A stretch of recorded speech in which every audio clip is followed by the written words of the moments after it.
Então, João Manuel, agora nós vamos entrar nas classes de palavras. E aqui na página 53 tem um trecho aqui bem interessante, porque geralmente quando a gente fala nas classes de palavras, a pessoa entende que o substantivo, por exemplo, trabalho, toda vez que encontrar vai ser trabalho. E não é assim, depende de um contexto, não é? Trabalho pode ser um verbo, por exemplo, dependendo do contexto.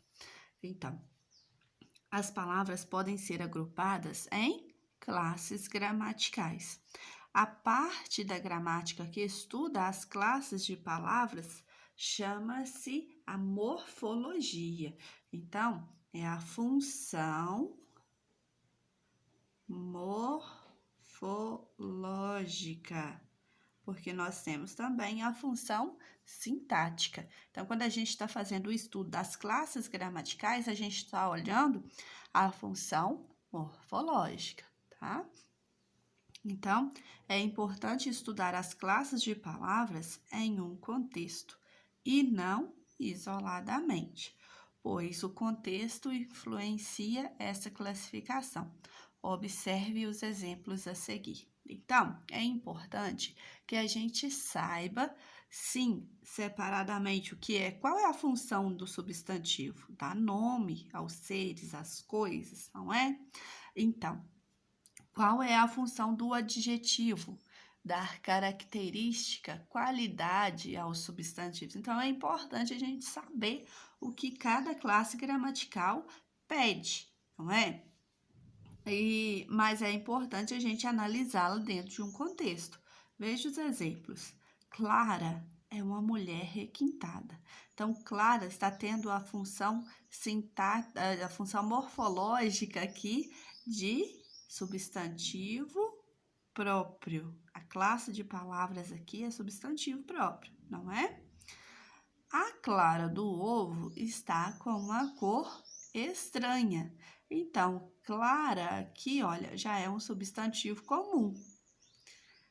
Ela falou clara e objetivamente. Então, olha só, que já é um advérbio, porque está modificando o sentido do verbo, não é?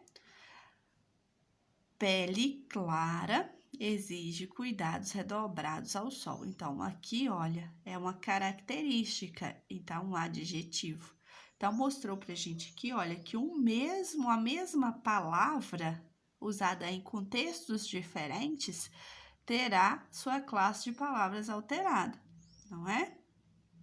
Então, a função morfológica dela vai variar, não é? Pode ser substantivo próprio, comum, advérbio, adjetivo, e isso funciona, acontece com outras palavras da língua portuguesa, certo? Continuando aqui na página 54, nós temos, né, essa estudante, e aí ela com várias dúvidas. Olha os balões de pensamento. Adjetivo, advérbio, substantivo, quantas dúvidas, não é? Então, a palavra clara é um substantivo, um advérbio ou um adjetivo? Depende do enunciado, depende do contexto. Então, isso que nós vimos nos exemplos anteriores, não é? Agora aqui, olha, nós temos, são 10 as classes gramaticais. Então, substantivo, adjetivo, artigo, pronome, verbo, numeral, preposição, advérbio, conjunção e interjeição. Então, todas essas aqui são classes gramaticais, não é? Cada uma da sua forma, com a sua particularidade. Mas a gente tem que aprender o que é um substantivo, não é? Aprender o que é um adjetivo e assim todas as outras. Por quê? Para saber analisar dentro do contexto, né? Qual é a função que aquela palavra está exercendo.